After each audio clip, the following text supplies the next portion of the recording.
Thank you so much for watching Tech Nurse. Today I am going to show you how to empty your recycle bin. You will go ahead and right-click on the recycle bin icon. You will then left-click Empty Recycle Bin.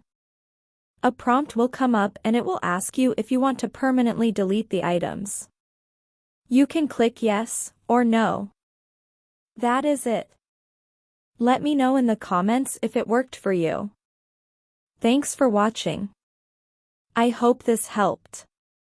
Like, comment, and subscribe for more.